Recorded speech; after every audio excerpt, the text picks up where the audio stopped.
Out on functions of blood, रक्त के कार्य। सबसे पहले जो ब्लड का फंक्शन होता है वो होता है ऑक्सीजन व CO2 का परिवहन। जब ब्लड के साथ में ऑक्सीजन मिली होती है तो हम कहते हैं ब्लड कैसा है, प्योर ब्लड है। और जब ब्लड के साथ में CO2 मिली होती है तो हम कहते हैं कि ब्लड कैसा है, इम्प्योर ब्लड है। ये आप ध्यान रखें, छोटी सी बातें हैं कि रक्त के साथ में जब ऑक्सीजन मिली होती है तो शुद्ध रक्त होता है, और जब रक्त के साथ में CO2 मिली होती है तो अशुद्ध रक्त होता है। जो शुद्ध रक्त है वो तो कहाँ ले जाया जाता है, कोशिकाओं तक, अंगों तक। और जो अशुद्ध रक्त है वो कहाँ ले जाया जाता है, जो अशुद्ध रक्त है वो ले जाया जाता है फेफड़ों में, ताकि रक्त को वापस से शुद्ध किया जा सके। तो ऑक्सीजन को अंगों तक ले जाने का कार्य रक्त करता है, और CO2 को फेफड़ों तक ले जाने का कार्य कौन करता है, रक्त करता है। तो CO2 और O2 का परिवहन कौन करता है, तो रक्त करता है। ये रक्त का हो गया पहला फंक्शन, पहला कार्य।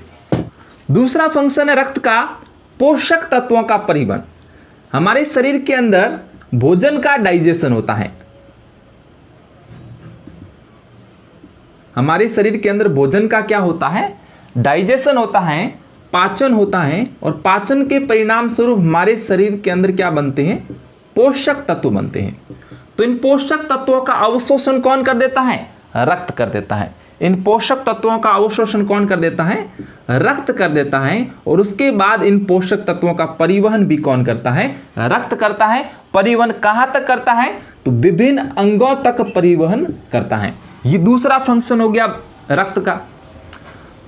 पहला फंक्शन क्या हो गया, O2 व CO2 का परिवहन। दूसरा फंक्शन क्या हो गया, पोषक तत्वों का परिवहन। अब तीसरा फंक्शन देख लेते हैं, शरीर का टेम्परेचर नियंत्रण, शरीर का तापमान नियंत्रण करने का कार्य भी कौन करता है, ब्लड करता है। नेक्स्ट है चौथा, हमारे शरीर को इम्यूनिटी प्रदान करता है। प्रतिरक्षा का कार्य कौन करता है, ब्लड करता है, रक्त करता है। और रक्त में कौन सी कोशिकाएं हैं जो प्रतिरक्षा प्रोवाइड करती हैं, तो आप याद रखोगे WBC, व्हाइट ब्लड सेल, जिसको हम कहते हैं ल्यूकोसाइट्स। और इसके अंदर भी प्राथमिक प्रतिरक्षा प्रदान करती है लिम्फोसाइट, महाभक्षक होती है मोनोसाइट, और भक्षक होती है न्यूट्रोफिल। ये चीजें आप याद रखोगे WBC के अंदर, जो कि हमारे शरीर को प्रतिरक्षा प्रोवाइड कराता है। नेक्स्ट हम बात करते हैं 5वें नंबर पे, हमारे शरीर का pH मान भी कौन नियंत्रित करता है, तो रक्त करता है। 6 नंबर पे बात करते हैं हमारे शरीर के अंदर हार्मोन्स का परिवहन।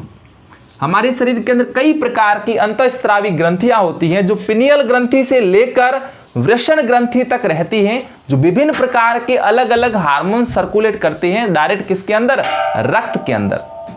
हमारे शरीर के अंदर पिनियल ग्रंथि से लेकर वृषण ग्रंथि तक विभिन्न प्रकार के हार्मोन डायरेक्ट किसमें सर्कुलेट किए जाते हैं, ब्लड के अंदर सर्कुलेट किए जाते हैं। इसलिए हम कहेंगे कि हमारा जो रक्त है वो हार्मोन का भी परिवहन करने का कार्य करता है।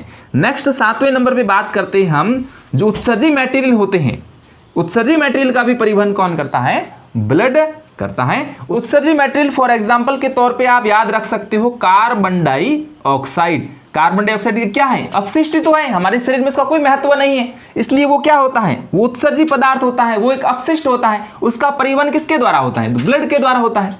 तो आज का हमारा वीडियो था रक्त के कार्य से संबंधित। नेक्स्ट हम वीडियो लाएंगे रक्त के वर्गों से संबंधित। अगर यहां तक आपको ये वीडियो समझ में आ चुका है तो वीडियो को लाइक करें, शेयर करें और चैनल को सब्सक्राइब जरूर कर दें।